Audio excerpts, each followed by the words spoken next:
ایک بہت اہم شخصیت جلوہ افروز ہے، ایک ممتاز عالم دین، حضرت العلامہ مولانا مفتی ڈاکٹر حافظ محمد قاسم صدیقی تسقیف صاحب قبلہ حفظہ اللہ ورعاہ موجود ہے۔ قبل اس کے کہ میں حضرت قبلہ کو دعوت خطاب دوں، میں آپ حضرات کے سامنے ہمارے مہمان خصوصی کا مختصر تعارف کرانا چاہتا ہوں۔ آج کے ہمارے مہمان خصوصی کا تعلق حیدرآباد سے ہے اور آپ کی ابتدا تا انتہا مکمل تعلیم حفظ قرآن مجید، مولوی، عالم، فاضل، کامل مکمل تعلیم جامعہ نظامیہ سے ہوئی ہے۔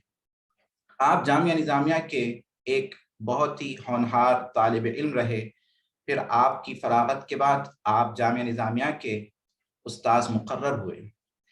آپ کا شمار بھی جامعہ نظامیہ کے ان مشفق اور ہر دل عزیز اساتذہ میں سے ہوتا ہے جو جامعہ نظامیہ کے بہت ہی ماہر اساتذہ ہیں۔ درس تدریس کا سلسلہ جاری رکھتے ہوئے الحمدللہ جامعہ نظامیہ کے نائب مفتی کے ایک عظیم پوزیشن پر آپ فائز ہوئے اور تقریباً 2012 سے آپ کی خدمت USA میں چل رہی ہے۔ باوجود جب آپ امریکہ گئے، امریکہ جانے کے باوجود بھی آپ کا تعلق، آپ کی وابستگی جامعہ نظامیہ سے اور وہاں کی اساتذہ سے بالکل قائم رہی، اور جب بھی آپ کا دورہ حیدرآباد ہوتا ہے تو آپ جامعہ نظامیہ آتے ہیں اور وہاں کے اساتذہ سے جو تعلق ہے وہ برقرار رکھتے ہیں۔ اور لاسٹ ویک جب آپ کا دورہ ہوا اس وقت آپ نے PhD کی اپنی ڈگری مکمل کی۔ زین الفقہاء حضرت العلامہ مولانا مفتی خلیل احمد صاحب شیخ الجامعہ نظامیہ کی نگرانی میں آپ نے آخری مقالہ پیش کیا اور ڈاکٹریٹ PhD کی ڈگری آپ نے حاصل کی الحمدللہ۔ نہ صرف جامعہ نظامیہ بلکہ حیدرآباد کی عوام سے آپ کو بہت زیادہ محبت ہے اور خصوصاً ان کی اصلاح کی بہت زیادہ فکر ہے، اور حیدرآباد کا جو عظیم، جو بہت فیمس نیوز پیپر ہے سیاست، اس میں ہر جمعہ آپ کا بہت ہی دلچسپ اور بہت ہی معلومات سے بھرا مضمون آتا ہے جس کو پڑھنے میں آپ کو بہت زیادہ شوق ہوگا۔ میں بہت ہی ممنون اور مشکور ہوں میرے استاد محترم حضرت العلامہ مولانا مفتی محمد قاسم صدیقی تسقیف صاحب کا، جو آپ اپنی گوناگو مصروفیت کے باوجود US میں آپ کی بہت زیادہ مصروفیت ہے، امامت خطابت کے ساتھ ساتھ آپ سنڈے اسکول لیتے ہیں اور وہاں کی یونیورسٹی میں اسلامک اسٹڈیز پڑھاتے ہیں، سیلیبس تیار کرتے ہیں، اور خصوصاً آج جمعہ کا دن ہے، اب آپ کو اس بیان کے بعد جمعہ کی تیاری اور جمعہ کا خطبہ بھی دینا ہے، اس لیے حضرت قبلہ ہمارے لیے یہ ٹائم جو ہے رکھے ہے، جبکہ آپ کے لیے آج جمعہ ہونے کی مصروفیت کے باوجود یہ ٹائم رکھے ہے۔ میں بہت بہت شکر گزار ہوں حضرت قبلہ کا، اور بغیر کسی تاخیر کے میں بہت ہی ادب کے ساتھ حضرت العلامہ مولانا مفتی محمد قاسم صدیقی تسقیف صاحب سے گزارش کرتا ہوں کہ وہ ہم سب کو اپنے خطاب جلیل سے مستفید فرمائیں۔ اور آج کا جو ٹاپک ہے بنیادی کامیاب زندگی کے لیے بنیادی 7 نکات سورۃ الفاتحہ کی روشنی میں، حضرت العلامہ سے میں مؤدبانہ گزارش کرتا ہوں کہ ہم سب کو مستفید فرمائیں۔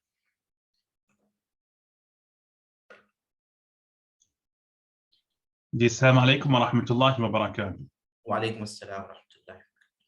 الحمد لله رب العالمين والعاقبة للمتقين والصلاة والسلام على أشرف الأنبياء والمرسلين سيد الأولين والآخرين سيد الوجود محمد المصطفى وآله وصحبه أجمعين، أما بعد،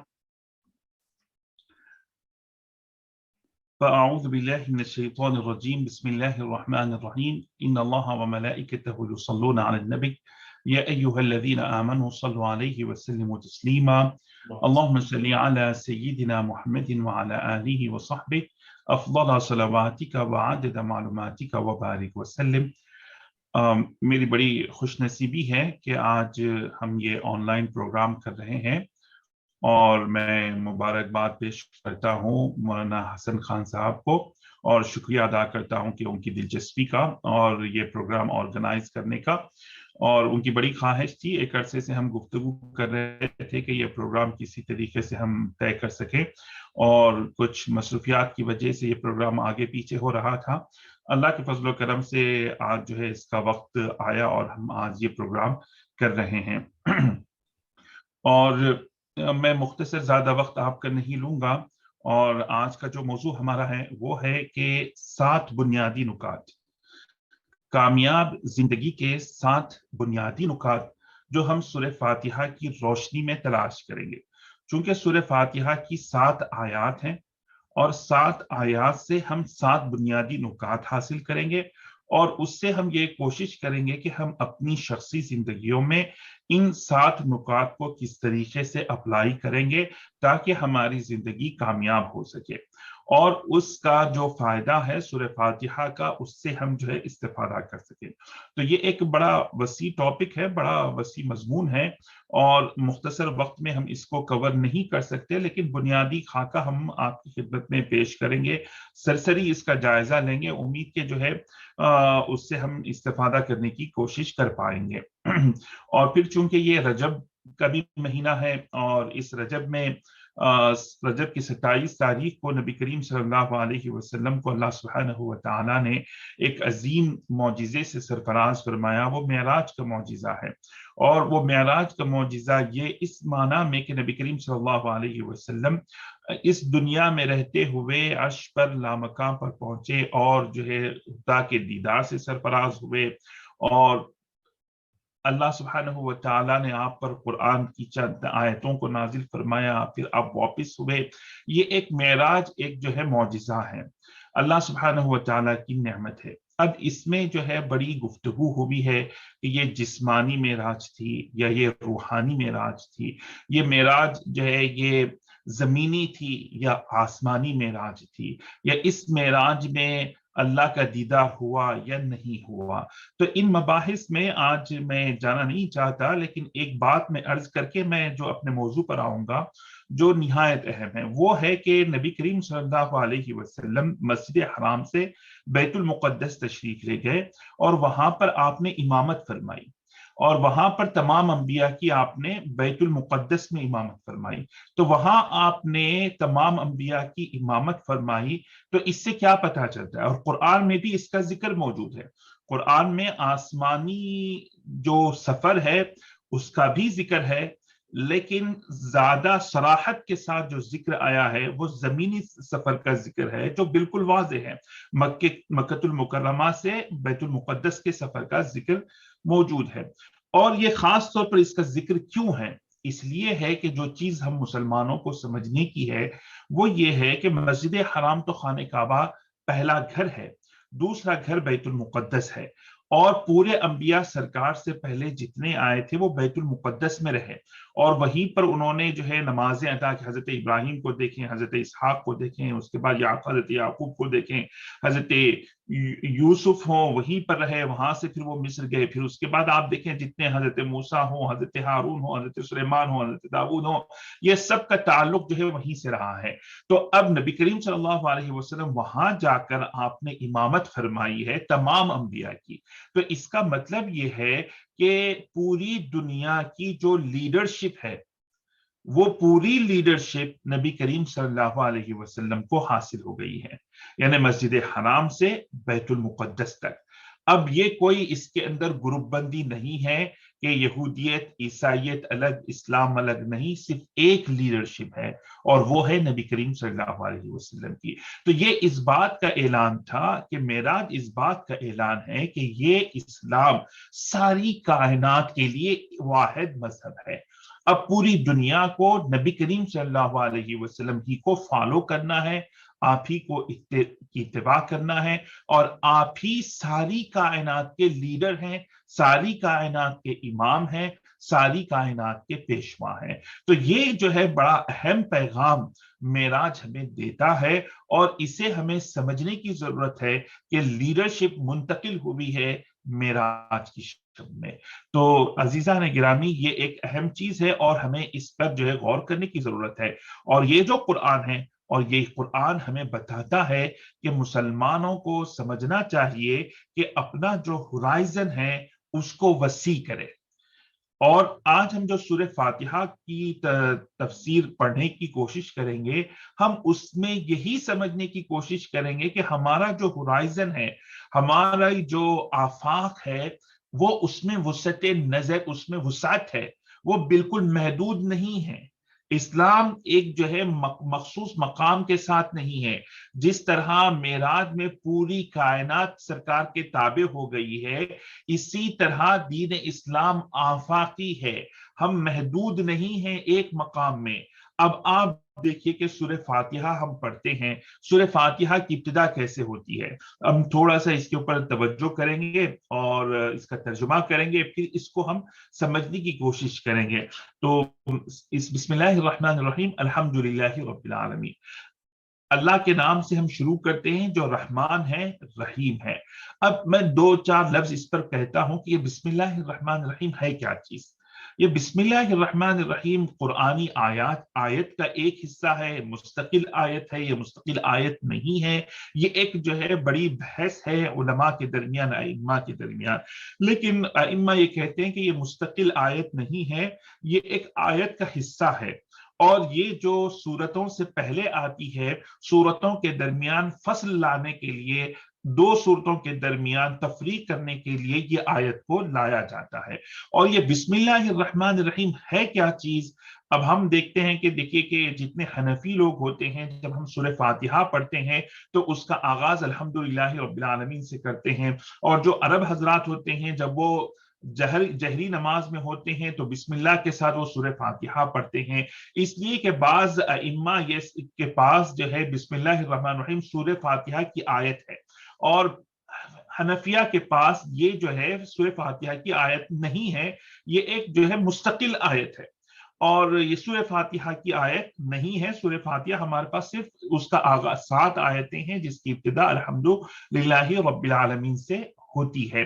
تو یہ ایک جو ہے فقہی اختلاف ہے. اب ہم دیکھتے ہیں کہ بسم اللہ الرحمن الرحیم کے معنی کیا ہے اور اس کی برکت کیا ہے. تو بسم اللہ الرحمن الرحیم میں پورا دین اسلام اس کے اندر شامل ہے. پوری شریعت بسم اللہ الرحمن الرحیم کے اندر داخل ہے، اور یہ کوئی معمولی چیز نہیں ہے. پورا دین، پورا اسلام بسم اللہ الرحمن الرحیم کے اندر ہے. اب آپ دیکھیں تو پوری کائنات گھومتی ہے خدائے ذوالجلال کی ذات کی طرف. پوری کائنات گھومتی ہے خدائے ذوالجلال کی ذات کی طرف. اور بسم اللہ الرحمن الرحیم میں ذات بھی ہے اور صفات بھی ہے کہ اللہ کے نام سے شروع کرتا ہوں جو رحمان ہے اور رحیم ہے. تو آپ دیکھیں کہ جتنی کائنات ہے، میں خدا کا بندہ ہوں. یہ کائنات ہے، زمین ہے، آسمان ہے، شجر ہے، حجر ہے، درندے ہیں، پرندے ہیں، یہ سب کچھ ہے. یہ کون ہے؟ یہ جو ہے خدا کی مخلوق ہے، اور خدا اس کا خالق ہے. اس کو کون چلا رہا ہے؟ خدا چلا رہا ہے. اس کا پالنہار کون ہے؟ خدا اس کا پالنہار ہے. رازق کون ہے؟ خدا اس کا رازق ہے. اس کا نظام کون چلاتا ہے؟ خدا اس کا نظام چلاتا ہے. اس کو غذا کون دیتا ہے؟ خدا اس کا نظام دیتا ہے. تو یہ جتنا یہ پورا نظام اس دنیا کا ہے وہ خدا کی طرف پلٹتا ہے اور خدا کے صفات سے متعلق ہے. تو کائنات کا نظم، کائنات کا انتظام خدا سے وابستہ ہے، خدا کے صفات سے وابستہ ہے. اور بسم اللہ الرحمن الرحیم انہی دو چیزوں پر مشتمل ہے، ایک خدا کی ذات پر اور خدا کے صفات پر. کہ بسم اللہ الرحمن الرحیم اللہ کے نام سے ہم شروع کرتے ہیں جو رحمان ہے، رحیم ہے. تو خدا کی تو بے شمار صفات ہیں، تمام صفات کا تو احاطہ نہیں ہو سکتا تھا. تو دو صفات کا اللہ سبحانہ و تعالیٰ نے بطور خاص اہتمام فرمایا، اور وہ ہے رحمان اور رحیم. کہ اللہ سبحانہ و تعالیٰ نے دو صفتوں کو بطور خاص ذکر فرمایا، رحمان اور رحیم. اور اب آپ یہ دیکھیں کہ لیکن خلاصہ اس کا یہ ہے کہ پوری کائنات کا خلاصہ خدا کی ذات اور صفات سے وابستہ ہے، اور پوری شریعت اسی سے متعلق گھومتی ہے، پوری کائنات اسی سے متعلق جو ہے گھومتی ہے. اور ان صفات میں سب سے زیادہ اہمیت کے حامل ایک بندہ، آپ دیکھیں کہ میری حیثیت کیا ہے، میری اوقات کیا ہے کہ خدا سے میں اپنا تعلق کو قائم کروں. میری کوئی حیثیت نہیں ہے، لیکن ایک ہی صورت ہے کہ خدا رحمان ہے، خدا رحیم ہے، اور رحمت ہی ہمیں خدا سے ملاتی ہے. ہمارے پاس تو کوئی چیز نہیں ہے، نہ عبادت ہے، نہ تقوی ہے، نہ پرہیزگاری ہے، نہ کوئی چیز ہے، تو ہم خدا سے ملیں گے کیسے، خدا سے وابستہ کیسے ہوں گے؟ تو ایک ہی راستہ ہے، وہ ہے خدا کی رحمت، اور خدا کی رحمت ہی خدا اپنی رحمت سے، خدا اپنے فضل سے خدا ہم پر رحم فرماتا ہے، خدا ہم پہ فضل فرماتا ہے، اور اپنے فضل و کرم سے ہمیں اپنے دامن سے وابستہ فرماتا ہے، اپنے قریب وہ کرتا ہے۔ تو یہی جو ہے پوری کائنات کا خلاصہ ہے، پوری کائنات کا خلاصہ یہی ہے کہ ہم پورے لاکھ عبادت کر لیں، لاکھ ریاضت کر لیں، لاکھ تقوی کر لیں، اور پوری کائنات کی دولت ہمارے پاس ہو، اور پوری کائنات کی دولت کو ہم اللہ کی راہ میں خرچ کر دیں، تب بھی ہم اللہ کے دربار میں کچھ بھی پیش نہیں کر سکتے۔ زندگی بھر پوری عبادت کرتے رہے تب بھی ایک سجدہ اللہ کے دربار میں پیش نہیں کر سکتے۔ تو آخرت میں ہماری کامیابی کا دار و مدار ہے تو وہ صرف اور صرف خدا کی رحمت پر ہے۔ اگر ہم جنت میں داخل ہوں گے تو ہم اپنی عبادت کی وجہ سے، اپنی ریاضت کی وجہ سے، اپنے تقوی کی وجہ سے نہیں، وہ صرف محض اللہ کے فضل کی وجہ سے۔ تو اسی لیے پورا خلاصہ ہی خدا کی رحمت پر ہے۔ اور آج ہم جو کچھ ہمیں مل رہا ہے، آج ہم سمجھتے ہیں کہ بھئی میرے پاس بڑی ڈگری ہے اور میں نے ایسی محنت کی ہے، ایک ایسی ایجوکیشن میں نے لی ہے، اتنی ٹریننگ میں نے حاصل کی ہے، یہ یونیورسٹی سے میں نے جو ہے فلاں سرٹیفکیٹ حاصل کیا ہے، آج میں فلاں کمپنی کے اندر موجود ہوں، اس وجہ سے میں اتنا کماتا ہوں، میری یہ قابلیت ہے۔ کوئی قابلیت ہماری نہیں ہے۔ تھوڑی سی خدا کی رحمت ہمارے پاس سے ہٹ جائے تو ہم پھر زمین پر آ جائیں گے، تو کچھ بھی نہیں ہے۔ جو کچھ ہم ہیں وہ صرف محض اللہ کا فضل ہے، اللہ کی رحمت ہے۔ اگر اللہ کی تھوڑی سی رحمت ہم پر ہٹ جائے گی تو ہمارا پورا نظام درہم برہم ہو جائے گا۔ آج ہم چل رہے ہیں، کھا رہے ہیں، پی رہے ہیں، بات کر رہے ہیں، جو کچھ ہم کر رہے ہیں وہ خدا کی رحمت کی بنیاد پر ہے۔ اگر آج میں بات کر رہا ہوں آپ سے، لیکن تھوڑی سی ایک رگ پلٹ جائے، جو نظام چل رہا ہے وہ رگ میں تھوڑی سی حرکت آ گئے تو ختم، میری پوری زندگی ختم ہو گئی، اور جو ہے نہ میں بات کر سکتا ہوں نہ کچھ کر سکتا ہوں۔ تو پورا نظام ہمارا جو کچھ بھی ہے وہ خدا کی رحمت پر ہے۔ تو اس لیے کبھی انسان کو تکبر تو کرنے کی ضرورت ہی نہیں ہے، مطلب ہے کہ تکبر کرنے کا بندے کو حق ہی نہیں ہے، اس کے اندر کوئی چیز ہی نہیں ہے۔ پورا دار و مدار انسان کا محض اللہ کے فضل پر ہے، اس کے علاوہ کچھ بھی چیز نہیں ہے۔ تو ایک انسان کے اندر یہ جو باڈی انسان کی ہے، جس طریقے سے فنکشن کرتی ہے، اگر ایک ادھر ادھر تھوڑی سی چیز ادھر ادھر ہو جائے تو انسان کی پوری زندگی ختم ہو جائے۔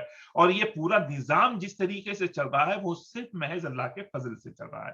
تو اس لیے سیدنا علی مرتضیٰ کرم اللہ وجہہ فرماتے ہیں کہ پورا دین بسم اللہ الرحمن الرحیم میں، اور ہر چیز بسم اللہ الرحمن الرحیم میں ہے، ہر بیماری کی دوا بسم اللہ الرحمن الرحیم ہے۔ آپ فرماتے ہیں کہ بسم اللہ ہر بیماری کی دوا ہے، اور بسم اللہ الرحمن الرحیم ہر دوا پر مددگار ہے۔ یعنی ہر بیماری، آپ دیکھیں کہ بعض ایسی بیماریاں ہیں جس کا کوئی علاج نہیں ہوتا، لیکن اگر آپ بسم اللہ پڑھیں گے اور اللہ کی مدد حاصل کریں گے، اللہ کے نام کی مدد حاصل کریں گے، تو اللہ کی نام میں ایسی تاثیر ہے کہ کیسی بیماری ہو اس سے شفا ہو سکتی ہے۔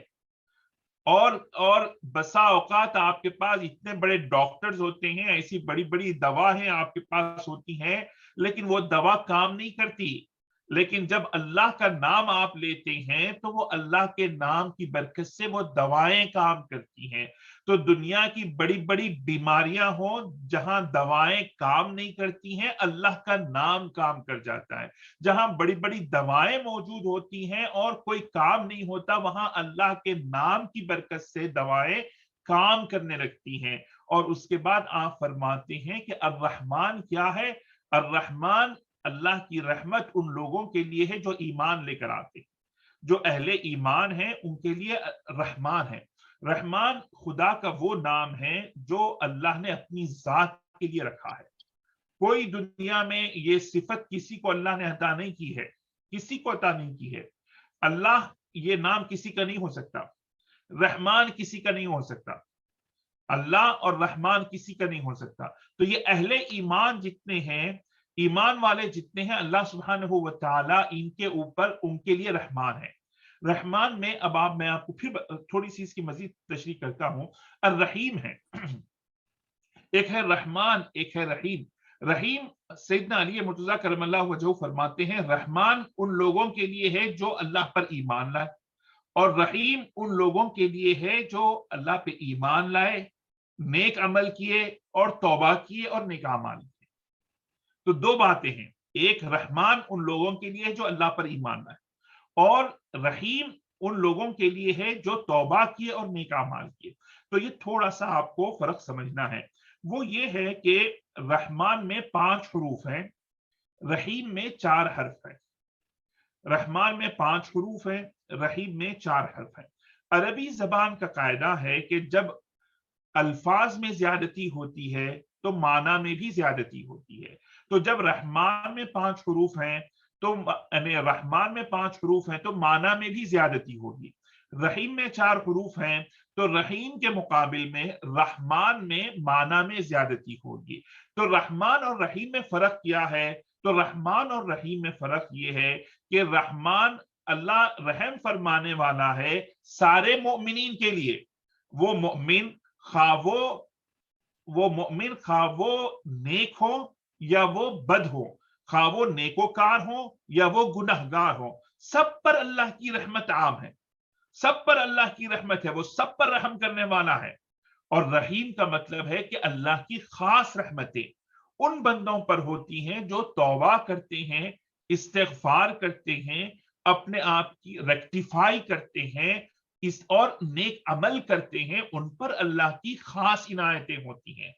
رحمان اللہ کے ساتھ آپ نیک کریں، برائی کریں، اچھا کریں، اللہ کی جو رحمتیں ہیں وہ تو ہر حال میں رہیں گی، ہر حال میں رہیں گی، اللہ اس سے محروم نہیں کرے گا. لیکن اللہ خوش ہوتا ہے ان بندوں سے جو توبہ کرتے ہیں، استغفار کرتے ہیں، اپنی زندگیوں کو بدلتے ہیں، اپنی زندگیوں میں تبدیلی لے کر آتے ہیں، اور اپنے اندر ان کے اندر جذبہ ہوتا ہے ریکٹیفائی کرنے کا، ان کے اندر جذبہ ہوتا ہے اصلاح کرنے کا. تو اللہ سبحانہ و تعالیٰ ان بندوں سے خوش ہوتا ہے اور ان بندوں پر خصوصی رحمتیں نازل فرماتا ہے. تو رحیم کا تعلق ان لوگوں سے ہے. اور بعض علماء نے بتایا ہے کہ رحمان کا مطلب یہ ہے کہ خدا رحمان ہے، ہر اس کی رحمت عام ہے، خواہ مومن ہو یا کافر ہو، مومن ہو یا کافر ہو، سب کے لیے رحمان ہی رحمان ہے، سب پہ رحم کرنے والا ہے. یہ جو ساری دنیا آج سانس لے رہی ہے اللہ کی رحمت ہی سے سانس لے رہی ہے، ساری دنیا کو رزق پہنچ رہا ہے اللہ کی رحمت سے ہی رزق پہنچ رہا ہے، ساری کائنات اللہ تعالیٰ سب کو رزق پہنچا رہا ہے، اور ان لوگوں کو بھی پہنچا رہا ہے جو کفر کرتے ہیں، ان لوگوں کو بھی پہنچا رہا ہے جو شرک کرتے ہیں، کیونکہ وہ رحمان ہے. اس وجہ سے وہ سارے ان کا کفر کرنے سے ان کی اللہ کی رحمت میں کوئی کمی آنے والی نہیں ہے، اور ہمارے ایمان لانے سے اللہ کے ایمان میں کچھ رحمت میں کوئی اضافہ ہونے والا نہیں ہے. خدا رحمان ہے. خدا رحمان کا مطلب یہ ہے کہ وہ ہر حال میں رحمان ہے. اگر کوئی شخص ایمان لائے بھی تو رحمان ہے، اگر کوئی شخص کفر کرے تو بھی رحمان ہے، اگر وہ کوئی شرک کرے تو بھی رحمان ہے، کوئی اگر عبادت گزار ہو تو بھی رحمان ہے. تو ہماری نیکی، ہماری برائی، کسی کا کفر، کسی کے شرک سے اس کے رحمانیت میں نہ کسی قسم کا اضافہ ہوتا ہے، نہ کسی قسم کی کوئی کمی ہوتی ہے. وہ رحمان باہم سلف ہے، وہ اپنی ذات سے رحمان ہے. ہم کو کیا ہماری ذات میں اور اللہ کی ذات میں فرق ہے. ہمارے اندر بھی رحمت کا جذبہ آتا ہے. مطلب ہے کہ جب کسی کو روتے ہوئے دیکھتے ہیں تو ہمارے اندر ہمدردی کا جذبہ پیدا ہوتا ہے. ہم کسی کو مظلوم دیکھتے ہیں تو ہمارے دل میں جذبہ آتا ہے کہ بھئی نہیں، ہم کو مدد کرنا چاہیے. لیکن اللہ کو ضروری نہیں ہے کہ کوئی روئے تو ہی اللہ مدد کرے گا، کوئی مظلوم دکھے گا تو اللہ مدد کرے گا. اللہ رحمان ہے تو ہمارے اندر جذبات آتے ہیں. خدا جذبات سے باوراء ہے. کوئی اگر ہمارے ساتھ اچھا سلوک کرتا ہے تو ہم بولتے ہیں کہ بھئی ہاں میری بات سنا تھا اس لیے میں اس کا خیال کروں گا. اگر کہتے ہیں کہ ہاں میں اس کے ساتھ اتنا اچھا خیال کرا، اس کے باوجود انہیں میرا خیال نہیں رکھا، میری بات نہیں سنا، اچھی بات ہے، اب میں بتاتا ہوں اس کا نہیں کرتا اس کے ساتھ. تو یہ ہمارے ساتھ ہے، اللہ کے ساتھ نہیں ہے. اللہ کے ساتھ آپ اچھے ہیں تو بھی وہ رحمان ہے، آپ فرما بردار ہیں بھی تو اللہ رحمان ہے، آپ نہیں بھی ہیں تو آپ جو ہے اللہ رحمان ہے. تو یہ فرق ہے خدا کے صفات میں. تو بسم اللہ الرحمن الرحیم کا جو ہے یہ خلاصہ ہوا. تو دیکھیے میں یہ چاہتا تھا کہ ہم پورے سورہ فاتحہ کی تفسیر کریں، لیکن ہم صرف جو ہے بسم اللہ الرحمن الرحیم کو سمجھنے میں ہمارا جو ہے یہ تقریباً آدھا گھنٹہ نکل گیا اور مزید جو ہے آدھا گھنٹہ باقی ہے اور ہم کو سورہ فاتحہ سمجھنا ہے. تو یہ ہلکا سا جو ہے یہ خلاصہ تھا کہ ایک جو ہے پوری دنیا کا خلاصہ ہے جو ہے دو ہی چیزوں پر دار و مدار ہے, وہ ہے خدا کی ذات اور خدا کے صفات. اور یہ پورا دنیا کا کائنات کا جو نظام چل رہا ہے وہ جو ہے خدا کے صفات سے وابستہ ہے.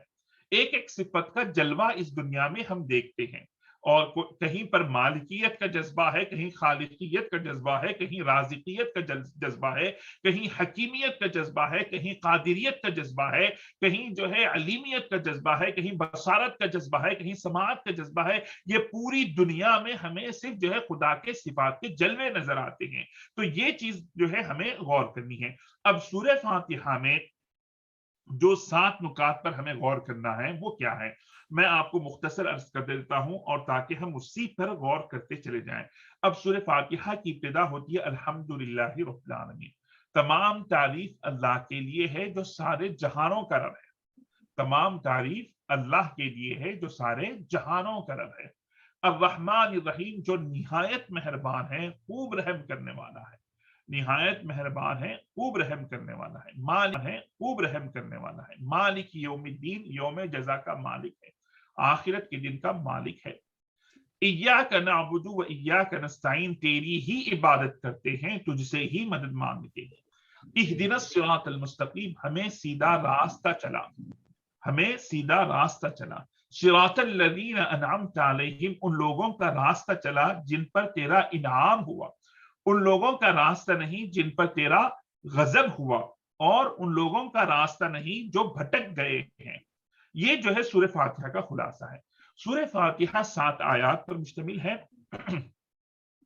اور آپ ذہن میں رکھیں کہ یہ 7 آیات پورے قرآن کا خلاصہ ہے, پورے قرآن کا خلاصہ ہے. اور جس نے سورہ فاتحہ کو سمجھ گیا, آپ یاد رکھ لیجئے کہ اس نے قرآن کو سمجھ لیا, اس نے اللہ کے پیغام کو سمجھ لیا. آپ تصور کر سکتے ہیں کہ خدا کتنا مہربان ہے ہم پر. وہ ذات جس نے یہ کائنات کو بنائی, وہ ذات جس نے ہم کو پیدا کیا, وہ اتنا مہربان ہے کہ اس نے ہماری خاطر قرآن کو نازل کیا. اور آپ قرآن تو ہمارے نبی پہ نازل ہوا, لیکن آپ یہ غور کریں کہ خدا ہم کو چاہتا کتنا ہے.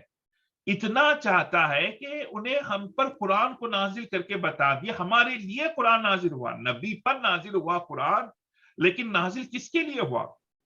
نازل آپ کے لیے ہوا. قرآن نازل میرے لیے ہوا. قرآن نازل سب کے لیے, کائنات میں جتنے لوگ ہیں ان سب کے لیے قرآن نازل ہوا. تو یہ بتاتا ہے کہ خدا کتنا چاہتا ہے ہم کو, اور یہ قرآن ہم کتنے محبوب ہیں اللہ کو.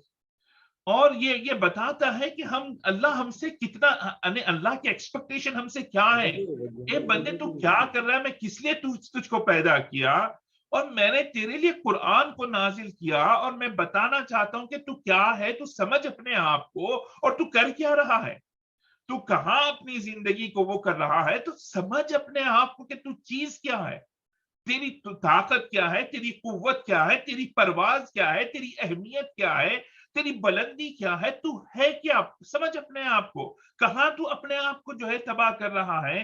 تو اللہ نے ہم کو سمجھانے کے لیے قرآن کو نازل کیا.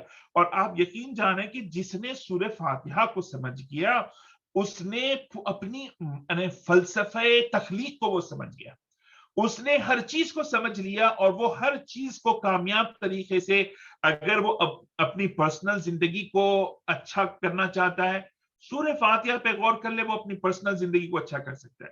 اگر وہ ایک کامیاب بزنس مین بننا چاہتا ہے, سورہ فاتحہ کو اچھی طریقے سے پڑھ لے, وہ اچھا کامیاب بزنس مین بنے گا. اگر وہ اپنی میاں بیوی کی زندگی کو اچھے انداز میں گزارنا چاہتا ہے, سورہ فاتحہ کو اچھے انداز میں پڑھ لے, وہ کر لے گا. اگر وہ اپنی اولاد کی تربیت کرنا چاہتا ہے, سورہ فاتحہ کی روشنی میں وہ کر سکتا ہے. یعنی جو اپنی دنیا اور آخرت کو بنانا چاہتا ہے, سورہ فاتحہ کی روشنی میں وہ بنا سکتا ہے. تو پوری زندگی کو وہ سورہ فاتحہ کی روشنی میں ڈھال سکتا ہے. اللہ, یہ سورہ فاتحہ کی برکت ہے. اتنے 7 آیات میں اللہ سبحانہ و تعالیٰ نے اس کا خلاصہ فرمایا ہے۔ اب میں بالکل مختصر جاتا ہوں، اور ایک حدیث میں سرکار نے ارشاد فرمایا، اللہ سبحانہ و تعالیٰ نے یہ سورہ فاتحہ 7 آیات پر ہے، اور 3 آیات وہ ہیں جو اللہ سے متعلق، 3 آیات اللہ سے متعلق ہیں، 3 آیات اس میں بندے سے متعلق ہیں، اور ایک آیت وہ ہے جو اللہ اور بندے سے متعلق ہے۔ آپ پہلی 3 آیات کو دیکھیں، الحمدللہ رب العالمین، تمام تعریف اللہ کے لیے ہے جو سارے جہانوں کا رب ہے، یہ اللہ سے متعلق ہے۔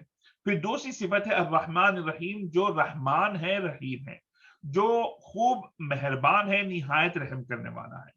پھر تیسری آیت ہے مالک یوم الدین، یوم جزا کا مالک ہے۔ تو یہ 3 آیات اللہ سے متعلق ہے، خدا کی تعریف ہے، اللہ کے جو صفات کا ذکر ہے، ٹھیک ہے۔ اب جو چوتھی آیت آتی ہے ایاک نعبد، اب یہاں خدا بھی ہے بندہ بھی ہے، ہم تیری ہی عبادت، تیری ہی ہم عبادت کرتے ہیں، تجھ سے ہی ہم مدد مانگتے ہیں۔ تو اس آیت میں یہ جو ہے پوری کائنات کا خلاصہ ہے۔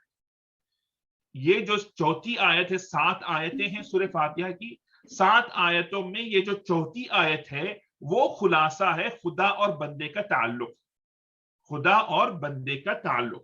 یہ قرآن کے نزول کا مقصد خدا اور بندے کا تعلق، انبیاء کو بھیجنے کا مقصد خدا اور بندے کا تعلق، اور یعنی خدا معبود ہے ہم عابد ہیں، خدا مسجود ہے ہم ساجد ہیں، خدا مذکور ہے ہم ذاکر ہیں، خدا جو ہے خالق ہے ہم مخلوق ہیں۔ تو یہ جو خدا اور بندے کا تعلق ہے یہ سورہ فاتحہ کی چوتھی آیت میں موجود ہے۔ تو پہلی 3 آیتیں خدا سے متعلق ہے، پھر چوتھی آیت خدا اور بندے سے متعلق ہے، اب اس کے بعد 3 آیتیں آتی ہیں، وہ 3 آیتیں بندے سے متعلق ہیں۔ بندے سے متعلق کس طرح ہیں؟ وہ دعا کرتا ہے اہدنا الصراط المستقیم، مولا تو مجھے سیدھا راستہ بتا، اہدنا الصراط المستقیم۔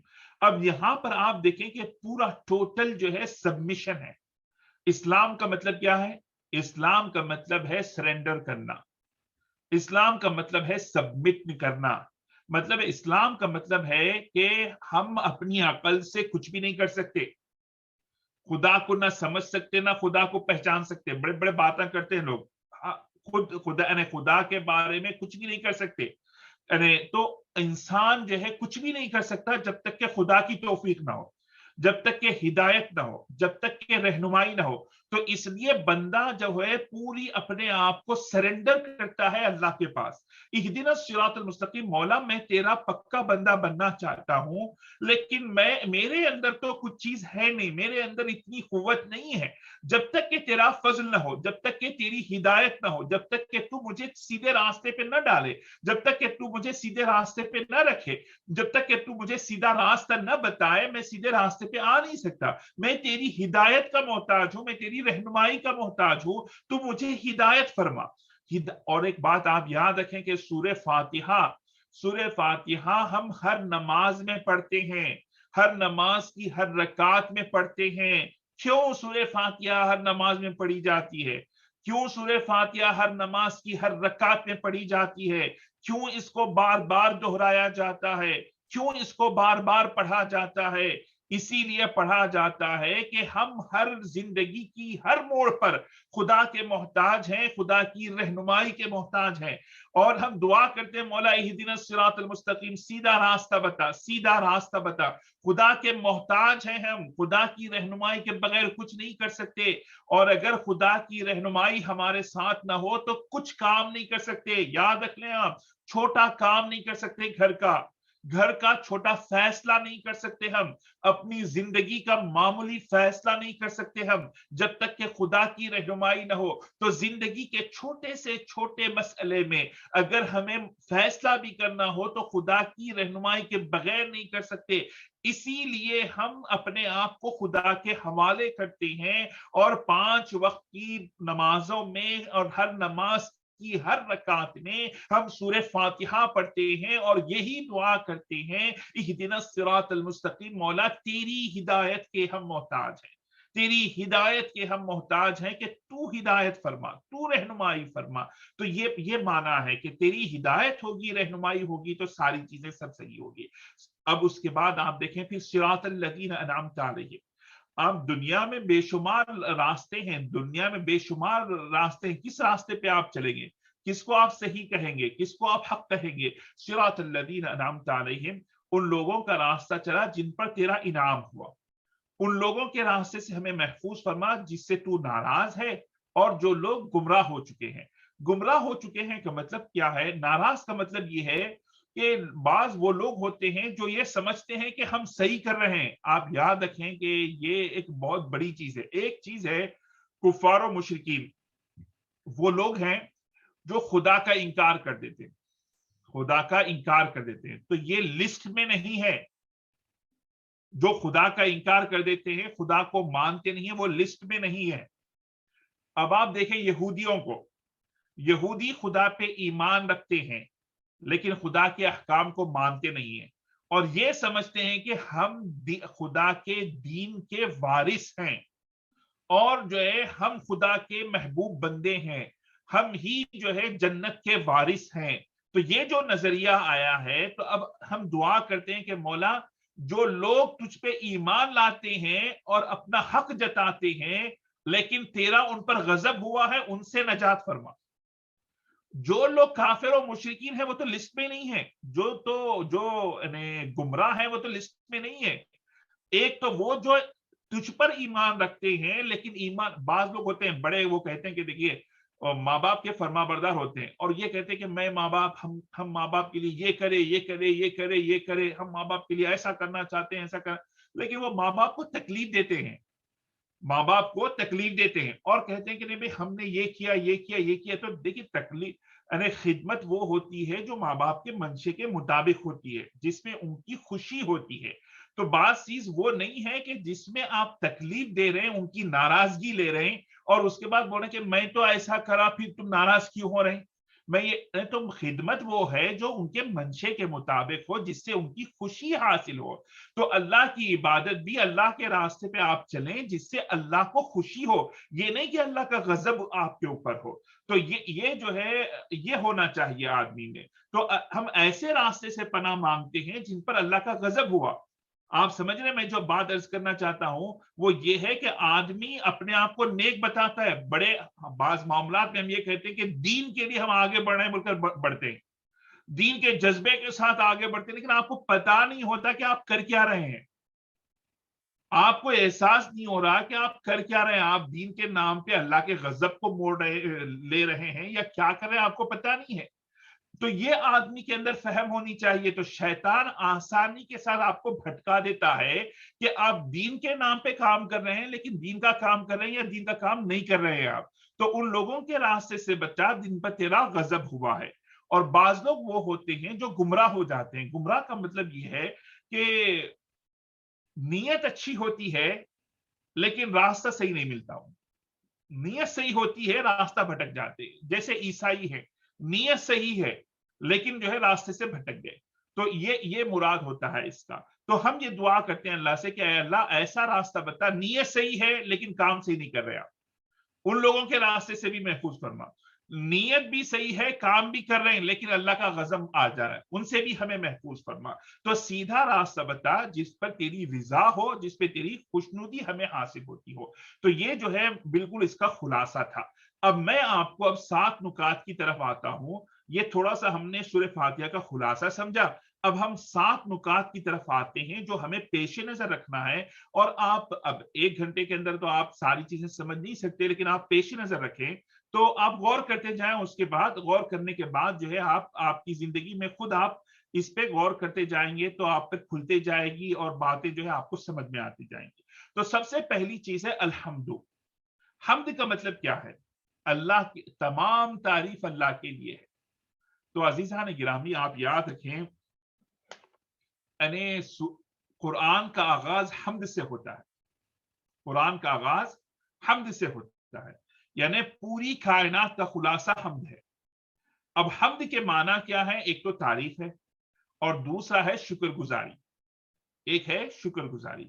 تو میں اس کی تفصیل میں نہیں جاتا، بس ایک بات آپ سے عرض کرتا ہوں کہ آپ اپنی زندگی میں گریٹیٹیوڈ کو حاصل کر لیں، شکر گزاری۔ یہ ایک بنیادی پوائنٹ ہے زندگی کا۔ کہ شکر گزاری، یہ جو کمپلیننگ ہے نا ہماری زندگی میں، مسلمان ہمیشہ کمپلین کرتے ہیں، ہمیشہ کمپلین، ہمیشہ جو ہے کچھ نہ کچھ عذر پیش کرتے ہیں، ہمیشہ کچھ نہ کچھ جو ہے وہ کرتے ہیں. تو مسلمان اس کو چھوڑیں، حمد سے سیکھے. تمام سب سے پہلی چیز ہے شکر گزاری، تمام تعریف اللہ کے لیے ہے. تو حمد کا ایک معنی ہے شکر گزار ہونا. ہم یہ کہتے ہیں کہ جتنے مسلمانوں کو آپ دیکھ لیں وہ کہتے ہیں کہ بھئی ہائے میں یہاں پہ آ گیا، ایسا ہو گیا، ایسا جاب مل گیا، دوسروں کے اوپر غور کرتے ہیں کہ انہوں اچھے ہیں، ہم اچھے نہیں ہیں، وہ فلاں ہے، زندگی بھر افسوس میں رہتے. اللہ نے ہر چیز دی ہے، ہر نعمت دی ہے، کھانے کو کھانا ہے، اچھی صحت ہے، فیملی ہے، بچے ہے، سب کچھ ہے. اس کے باوجود شکر گزاری کا جذبہ مسلمانوں میں نہیں ہے. تو کامیاب آپ کے پاس اگر دنیا کی ہر نعمت بھی رکھ دے نا، جس بندے میں شکر گزاری کا جذبہ نہیں ہے، پوری دنیا کی دولت بھی رکھ دے تو ناشکری کرے گا. تو ہر چیز اللہ نے ہم مسلمانوں کو دی ہے. آپ غور کر لیجئے، اتنی نعمت اللہ نے دی ہے، کھانے کو کھانا ہے، اچھی فیملی ہے، سب ہے، بیوی بچے ہیں، سب کچھ ہے. لیکن آدمی چھوٹی موٹی چیزیں ہر انسان کی زندگی میں ہوتی ہیں، مسائل ہر زندگی میں ہوتے ہیں، مشکلات ہر زندگی میں آتی ہیں، پرابلم زندگی کا حصہ ہے، مشکلات زندگی کا حصہ ہے. زندگی میں کوئی انسان ایسا نہیں ہے جس کے اندر دکھ درد نہ ہو. آپ یاد رکھ لیں کہ جنت ایک ایسا مقام ہے جہاں پر بیماری نہیں ہے. جنت ایک ایسا مقام ہے جہاں دکھ نہیں ہے. جنت ایک ایسا مقام ہے جہاں پریشانی نہیں ہے. جنت ایک ایسا مقام ہے جہاں پر مصیبت نہیں ہے. جنت ایک ایسا مقام ہے جہاں پر آفتیں نہیں ہیں. دنیا میں مصیبت بھی ہے، راحت بھی ہے، دکھ بھی ہے، درد بھی ہے، خوشی بھی ہے، غم بھی ہے. یہاں آسانی بھی ہے، مشکل بھی ہے، راحت بھی ہے، تکلیف بھی ہے. یہ زندگی کا حصہ ہے، یہ زندگی کا حصہ ہے. اب مشکلات آتے ہی آدمی صرف جو ہے اللہ کے انعامات کو چھوڑ کر مخصوص معمولی چیزوں پر غور کرتا چلی جائے اور ناشکری کرے، یہ اس سے کامیاب زندگی نہیں ہو سکتی. لیکن جب انسان اوور آل اپنی زندگی پہ دیکھے گا تو اس کو یہ سمجھ میں آئے گا کہ اس کے پورے جذبات شکر گزاری میں وہ ہو جائیں گے. جب حقیقی طور پر انسان کتنا پریشان کیوں نہ ہو، کتنی مشکلات میں کیوں نہ ہو، کتنی بڑی مصیبتیں اس کے اوپر نہ ہو، لیکن حقیقت میں جب وہ اپنی زندگی پہ غور کرے گا تو اس کو یقین ہوگا کہ اس کا دل اللہ کی شکر گزاری سے جھک جائے گا. یہ الحمدللہ رب العالمین ہم کو درس دیتا ہے کہ شکر گزار بنو. تم کتنی تکلیف میں کیوں نہ ہو، لیکن حقیقت میں تم دیکھو گے تو اب آپ دیکھیں کہ جنگ ہو رہی ہے. جنگ میں کیا ہو رہا ہے سب، کیسے وہ لوگ ہیں کہ جنہوں نے کچھ نہیں کیا، آج ان کے گھروں پہ بم پڑ رہا ہے. اچانک آپ کا گھر محفوظ ہے، آپ کے بیوی بچے محفوظ ہیں، کھانے کے لیے کھانا موجود ہے. ہر انسان کی زندگی میں اونچ نیچ ہوتی ہے، لیکن دوسروں کو آپ دیکھیں، پھر آپ اپنی زندگی میں دیکھیں تو آپ کا دل اللہ کے شکر گزاری سے لبریز ہو جائے گا. تو زندگی میں آپ یاد رکھ لیں کہ شکر گزاری سب سے اہم چیز ہے. کامیاب زندگی کا بنیادی پوائنٹ شکر گزاری ہے. دوسری چیز ہے رب العالمین. اللہ سبحانہ و تعالیٰ کے 99 نام اسماء حسنہ ہے. اسماء حسنہ تو 99 نام ہے، اس کے علاوہ ہزاروں لاکھوں اللہ کے نام ہیں، لاکھوں اللہ کے نام ہیں، لیکن 99 نام اسماء حسنہ کہلاتے ہیں. ان میں اللہ سبحانہ و تعالیٰ نے رب العالمین پہلی صفت قرآن میں فرمائی ہے کہ سارے جہانوں کا رب ہے، سارے جہانوں کا رب ہے. تو قرآن کی میں پہلی جو صفت اللہ نے اپنے لیے استعمال کی ہے وہ رب العالمین. سارے جہانوں کا رب ہے، وہ سارے جہانوں کو پالتا ہے. وہ اس دنیا کو نہیں، جتنے پلانٹس ہیں، جتنے سیارے ہیں، جتنی کائنات ہیں، جتنے عوالم ہیں، ان سب کو وہ پالتا ہے. تو یہ جو ہے یہ فکر ہونی چاہیے ایک مسلمان کی کہ وہ ہمارے جب ہم اس خدا کے بندے ہیں جو رب العالمین ہے، سارے جہانوں کا رب ہے، سارے جہانوں کو وہ پالتا ہے، تو یہ فکر ہمارے اندر ہونی چاہیے کہ ہم بھی، ہمارے اندر یہ وسعت ہو، ہمارے اندر بھی یہ وسعت ہو کہ ہم خدا کے بندے ہیں. تو آج ہم کیا کرتے ہیں، ہم مدد کرتے ہیں. کس کی مدد کرتے ہیں؟ مدد کریں گے تو مسلمان کی مدد کرے گا. آج اگر حیدرآبادی ہے تو حیدرآبادی کی مدد کرے گا، کسی دوسرے ملک والے کی مدد کرنے کے لیے تیار نہیں، کسی دوسری کمیونٹی کی مدد کرنے کے لیے تیار نہیں. تو ہم مدد بھی کرنا چاہتے ہیں تو اپنے ہی لوگوں کی مدد کرنا چاہتے ہیں, دوسروں کی مدد کرنا نہیں چاہتے, اور دوسرے ملک والوں کی مدد نہیں کرتے, دوسری قوم والوں کی مدد نہیں کرتے. آپ دیکھیں کہ یہ جو نظریہ ہے اسلام کا نظریہ نہیں ہے. خدا رب العالمین ہے, ہر ایک کو وہ رزق پہنچاتا ہے, ہر ایک کو وہ کھانا دیتا ہے, ہر ایک کو وہ جو مدد کرتا ہے, ہر ایک کے لیے خدا کی ذات ہے, رب العالمین ہے, وہ ہر ایک کو کمال تک پہنچاتا ہے. وہ اس کے پاس کوئی وہ نہیں ہے. جو ایمان والے ہیں ان کے لیے تو خصوصی رحمتیں اس کے پاس ہیں, لیکن وہ بنیادی چیزیں فراہم کرنے میں کسی سب کے سارے لوگ برابر ہیں اس کے لیے.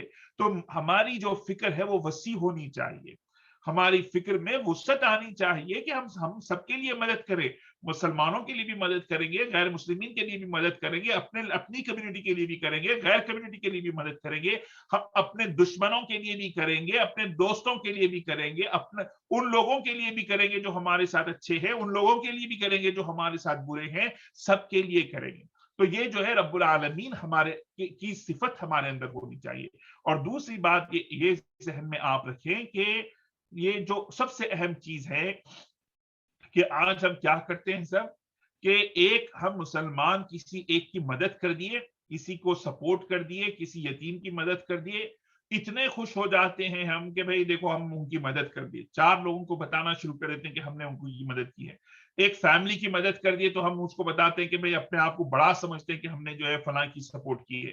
ایک گھر کو اگر ہم جو ہے سپورٹ کریں تو سمجھتے ہیں کہ ہم نے سپورٹ کیا ہے. لیکن خدا کی صفت کو آپ دیکھیں, رب العالمین, رب العالمین ہے وہ, تو کتنے سارے جہانوں کو اللہ سبحانہ و تعالیٰ پال رہا ہے. تو ایک یہ صفت کے مظہر آپ ہونا چاہیے. تو میں یہ عرض کرنا چاہتا ہوں کہ مسلمان اپنے اندر خدا کی یہ صفت کو لے کر آئے. خدا کی یہ صفت یہ ہے کہ انسان اپنی اولاد کو اچھا پڑھائیں, خود اچھا پڑھیں, اور اچھا پڑھ کر آپ کے اندر یہ جذبہ ہو کہ بڑی کمپنی قائم کریں, انڈسٹری قائم کریں. آپ کے اندر اگر 1000 لوگ امپلائی ہیں تو آپ کو خوش ہونا چاہیے کہ خدا کی صفت کا جلوہ آپ کے اندر آ رہا ہے کہ 1000 لوگوں کو آپ روزگار دے رہے ہیں, آپ 10,000 لوگوں کو روزگار دے رہے ہیں, آپ 50,000 لوگوں کو روزگار دے رہے ہیں, آپ 1,00,000 لوگوں کو روزگار دے رہے ہیں. آپ یہ نہ سمجھیں کہ آپ دنیا کما رہے ہیں, یہ نہ سمجھیں کہ آپ دنیا داری میں پڑے ہوئے ہیں. آپ یہ غور کریں کہ خدا کی صفت رب العالمین ہے, میں آج ہزاروں لاکھوں لوگوں کو روزگار دے رہا ہوں, اس کے لیے میں جدوجہد کر رہا ہوں. نماز کا وقت ہے, آپ نماز اپنے وقت پہ پڑھیں گے, آپ میاں بیوی کا کے جو حقوق ہیں وہ آپ ادا کریں گے, ماں باپ کے حقوق ہیں وہ آپ ادا کریں گے. آپ اچھے مسلمان ہوتے ہوئے اپنی پڑھائی اچھی کریں گے, آپ اپنے فکر کو وسیع کریں گے, اور آپ جو ہے ایک اچھی کمپنی قائم کریں گے, انڈسٹری قائم کریں گے, اور جس سے ہزاروں لاکھوں لوگوں کو امپلائمنٹ ملے گا, روزگار ملے گا. تو یہ خدا کی صفت ہے. تو آج ہماری ذہنیت مسلمانوں کی دیکھیے کہ اس طرف بالکل بھی نہیں ہے. اور آج آپ دیکھیں کہ کتنے ایک ایسی بڑی بڑی کمپنیاں ہیں دنیا میں جو لاکھوں ملینز لوگوں کو روزگار فراہم کرتی ہیں, اور آج مسلمانوں کی اس میں کیا جو ہے کنٹریبیوشن ہے. تو ہم کو غور کرنا چاہیے, یہ بھی آخرت کمانے کا ذریعہ ہے. آپ اگر اس پر محنت کرتے ہیں, محنت کر کے آپ بڑی کمپنی قائم کرتے ہیں, ایمانداری کے ساتھ ہزاروں لوگوں کو ایک روزگار ملتا ہے, تو یہ ایک بڑی خدمت ہے, آخرت کو حاصل کرنے کا ذریعہ ہے. تو یہ جو ہے ایک ہمارے اندر یہ چیزیں ہونی چاہیے. ہماری اولاد کو ہم جو ہے یہ فکر دینی چاہیے کہ تم اچھی سی اچھی تعلیم حاصل کرو تاکہ تم اچھی کمپنی قائم کر سکو, روزگار دنیا والوں کو دے سکو, تم غریبوں کی مدد کر سکو, یتیموں کا خیال کر سکو. یتیموں کو خیال کرنے کا مطلب یہ نہیں ہے کہ آپ 1000 روپے دے دیے, 5000 روپے دے دیے. آپ ان کو تعلیم دلواؤ, آپ ان کو جو ہے روزگار ان کو فراہم کرو. کتنا بڑا پروجیکٹ ایک انسان, ایک مسلمان کے ذہن میں ہونا چاہیے. تو یہ جو ہے یہ باتیں ہیں. تو رب العالمین یہ دوسری صفت جو ہے وہ انسان کے اندر ہو کہ ڈیولپمنٹ ہو. ایک پہلی صفت اس کے اندر گریٹیٹیوڈ ہو, کہ شکر گزاری اس کے اندر ہو. جب یہ گریٹیٹیوڈ کا جذبہ آئے گا تو وہ ایک پازیٹیو تھنکنگ اس کے اندر آئے گی, اور وہ پھر اپنے آپ کو ڈیولپ کرے گا. اور جب اس کا ہورائزن بڑا ہوگا کہ بھئی میں رب العالمین کا بندہ ہوں, تو وہ چھوٹی چھوٹی چیزوں سے نکل کر بڑی سوچ اس کے پاس آئے گی, اور بڑے کام کی طرف وہ جو ہے آگے بڑھے گا. تو وہ رب العالمین کی جو صفت ہے ہمیں یہ بتاتی ہے. اب اس کے بعد آپ دیکھیں الرحمن الرحیم, خدا رحمان ہے اور رحیم ہے. رحمان ہے، رحیم ہے کہ خدا نہایت رحم کرنے والا ہے اور خوب مہربان ہے۔ اس کے کیا معنی ہے رحمان اور رحیم کے؟ رحمان اور رحیم کے معنی کیا ہے کہ ہمارے اندر رحمت کا جذبہ ہو، ہم لوگوں کو معاف کریں، ہمارے اندر ہمدردی کا جذبہ ہو۔ لیکن یاد رکھیں آپ، ہمدردی کا جذبہ، لوگوں کو معاف کرنے کا جذبہ کب ہوگا؟ جب آپ کے اندر قوت ہوگی، جب آپ کے اندر قدرت ہوگی۔ آپ کے اندر اگر قدرت نہ ہو، آپ کے اندر قوت نہ ہو، تو اس کے بعد آپ معاف نہیں کر سکتے۔ تو رحمان اور رحیم کا مطلب یہ ہے کہ ایک مسلمان پاورفل ہونا چاہیے، اس کے اندر قدرت ہونا چاہیے، اس کے اندر قوت ہونا چاہیے۔ ایک مسلمان قوت والا ہوتا ہے، وہ کمزور نہیں ہوتا۔ رحمان اور رحیم کا مطلب معاف کرنا ہے۔ معاف کب کریں گے آپ؟ معاف اس وقت کریں گے جبکہ آپ کے پاس قدرت ہو، جبکہ آپ کے پاس پاور ہو، جب آپ جو ہے اس کو سبق سکھا سکتے ہو، اس کے بعد آپ معاف کریں گے۔ یہ اخلاق کا اونچا درجہ ہے۔ آپ کمزور ہیں، کچھ کر نہیں سکتے، اس وقت میں آپ معاف کر رہے ہیں، یہ صفت نہیں ہے۔ خدا جو ہے رحمان رحیم ہے کا مطلب یہ ہے کہ بندے کو سزا خدا دے سکتا ہے، وہ گناہ پہ گناہ کر رہا ہے، خدا بندے کو سزا دے سکتا ہے، اس کو پنشمنٹ دے سکتا ہے، لیکن اللہ معاف کرتا ہے، درگزر کرتا ہے۔ کیوں؟ کیونکہ وہ قادر ہے، وہ قدرت والا ہے، لیکن اس کے باوجود وہ رحمان اور رحیم ہے۔ تو رحمان اور رحیم کی یہ صفت ہمیں بتاتی ہے کہ ہم بھی رحمان اور رحیم بنے، لیکن یہی صفت ہمیں بتاتی ہے کہ تم پاورفل بنو، تم قوت والے بنو۔ قوت کا مطلب یہ نہیں ہوتا کہ غصے کا اظہار کریں، اب سارے لوگ گھروں میں جا کے غصے کا اظہار کریں گے، کہ یہ مطلب نہیں ہوتا۔ قوت والے کا مطلب یہ ہے کہ آپ کے پاس اقتدار ہو، آپ کے پاس قوت ہو، اس کے بعد آپ جو ہے رحمت کا معاملہ کریں، آپ جو ہے ہمدردی کا معاملہ کریں، آپ ان کے ساتھ اچھائی کا معاملہ کریں، آپ ان کے ساتھ حسن سلوک کا معاملہ کریں، تو تب جا کر ہمارے اخلاق کی بلندی معلوم ہوگی۔ آپ کے پاس جو ہے قوت ہی نہیں ہے، آپ کے پاس پاور ہی نہیں ہے، اس کے بعد آپ کہیں گے کہ بھئی میں معاف کر دیا، تو وہ رحمت کے معنی نہیں آتے۔ تو اب اس کے بعد یہ جو ہے ایک انسان میں طاقت ہونی چاہیے۔ تو میں یہ کہنا چاہتا ہوں کہ انسان اپنے آپ کو پاورفل بنائے، قوت والا بنائے، اپنے آپ کو جو ہے اپنے مقام کو بلند کرے۔ یہ رحمان اور رحیم یعنی صفت رحمت پر آپ پہنچنا چاہتے ہیں، تو یعنی آپ بڑے پوسٹ پر جائیں، بڑا پوسٹ حاصل کرنے کے بعد نیچے والوں کو آپ معاف کریں، درگزری سے کام لیں، یہ مطلب ہے۔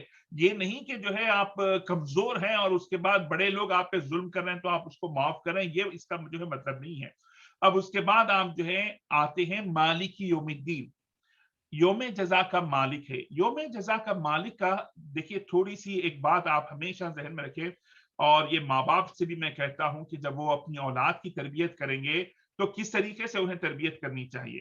اولاد کی تربیت یاد رکھ لیجئے رحمت کے ساتھ ہوگی، شفقت کے ساتھ ہوگی، اور ایک طاقت و قوت، جیسا میں آپ سے عرض کر رہا تھا رحمان اور رحیم کا، یہ ذہن میں رکھیں کہ جب آپ اپنی اولاد کو تربیت کریں گے تو رحمت کے پہلو کے ساتھ کریں گے۔ اگر آپ بچوں کے ساتھ زیادتی کا معاملہ کریں گے، غصے کا معاملہ کریں گے، جھڑکنے کا معاملہ کریں گے، مار پیٹ کا معاملہ کریں گے، تو یہ تربیت ہونے والی نہیں ہے، کیونکہ رب العالمین اللہ ہے، اللہ نے پرورش کرنے والا ہے، اور اللہ نے خدا کی ایک صفت ہمارے اندر یہ ہے کہ اللہ نے ہمیں باپ بنایا ہے، اولاد ہمارے پاس ہے، تو وہ بھی ایک جلوہ ہمارے اندر ہے۔ یعنی دو چار کی فیملی اگر ہماری ہے تو بھی ربوبیت کا جلوہ ہمارے اندر ہے، دو چار لوگوں کو ہم لے کے چلتے ہیں، تو یہ دو چار لوگوں کو، یہ فیملی کو ریز کرنا بھی خدا کی ربوبیت کا ایک جلوہ ہمارے اندر ہے۔ تو وہ کیسے کامیاب ہوں گے ہم؟ اس کی دو صفتیں ہیں، ایک صفت ہے رحمت، دوسری صفت ہے اکاؤنٹیبلٹی۔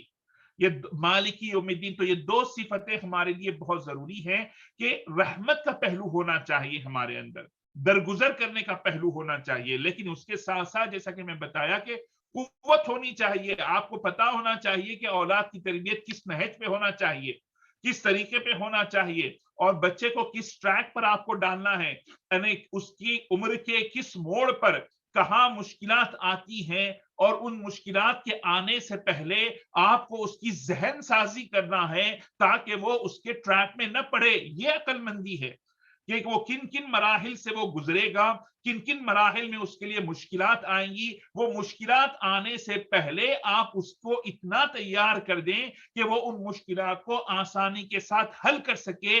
یہ ماں باپ کا فائدہ ہوتا ہے۔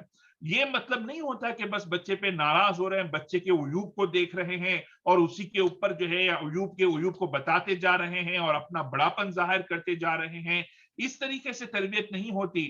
تو رحمان اور رحیم کا مطلب یہ ہے کہ رحمت ہمارے اندر ہو, ہم معاف کریں, درگزر کریں, اور جو اس کے آنے والے مراحل ہیں اس کے اندر جو مشکلات اس کو پیش آنے والی ہیں اس سے واقف ہو اور اس کی ہم وقت سے پہلے رہنمائی کرتے جائیں. اور مالک یوم الدین کا مطلب یہ ہے کہ یوم جزا کا مالک ہے. خدا رحمان رحیم ہے, یہ کائنات ہمیں دی ہے, اور یہ ہوا, پانی, یہ کائنات سب کچھ اللہ نے ہمیں دی ہے, لیکن ساتھ میں یہ بھی بتا دیا کہ دیکھو تمہاری زندگی میں نے یہ پوری دنیا تمہارے لیے پیدا کی ہے, جو چاہے کرو, جو چاہے تم کر سکتے, لیکن یاد رکھو تم ایک دن میرے پاس آنے والے ہیں, تم موت آئے گی میرے پاس پلٹ کے آنے والے ہیں, ہر چیز کا میں حساب کتاب لوں گا, اکاؤنٹیبلٹی ہوگی, جو تم یہاں کر رہے ہیں اس کا حساب کتاب ہوگا, ہر چیز ریکارڈڈ ہے.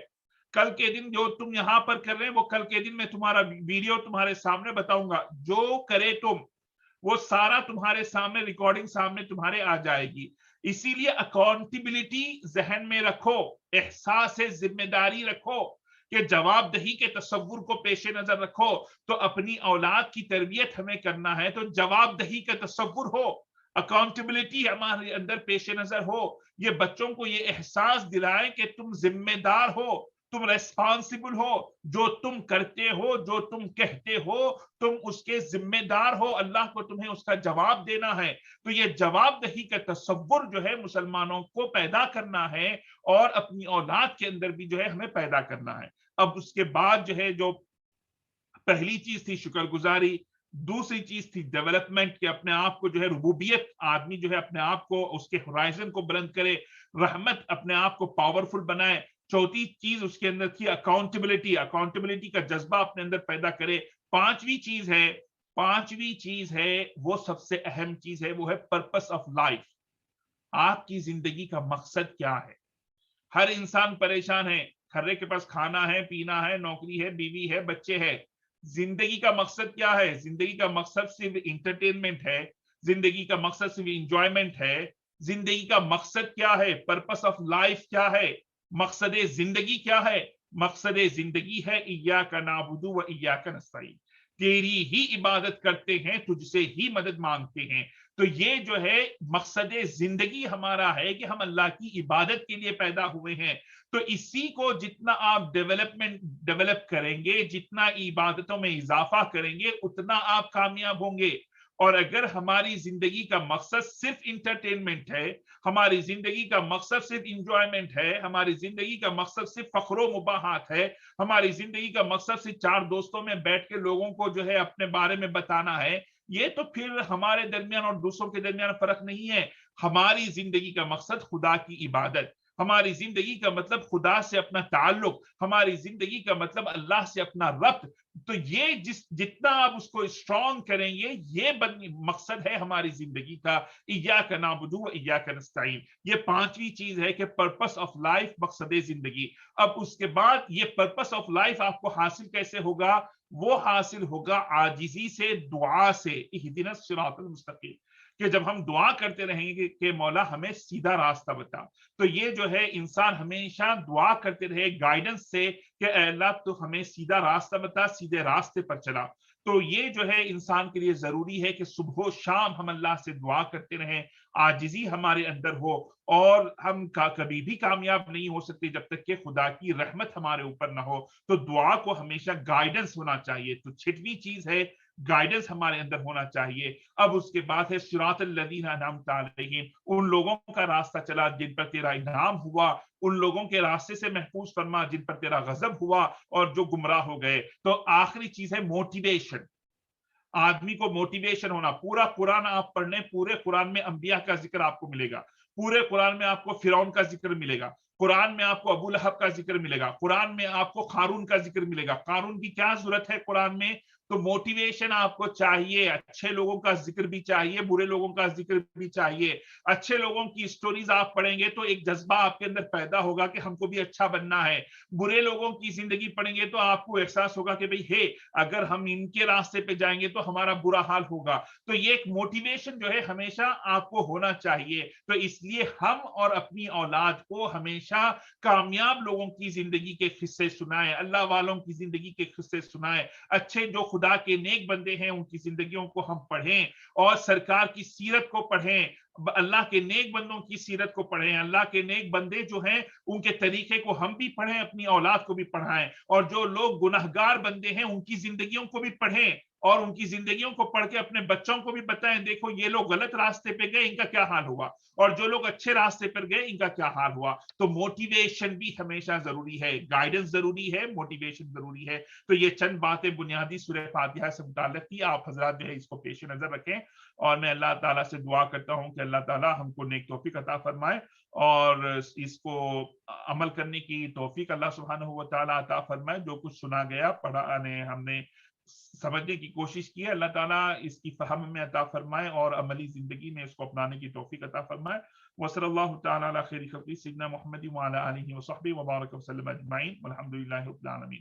تو وقت میں گنجائش نہیں ہے کہ میں آپ کے کچھ سوالات لیتا, اور آپ کے کوئی سوالات ہوتے تو میں کچھ آپ کے جوابات دیتا, لیکن آئندہ اگر کوئی موقع ہو تو انشاءاللہ ہم کچھ درس کے بعد سوال جواب کا سیشن بھی رکھتے, تو انشاءاللہ پھر کبھی ملاقات ہوگی.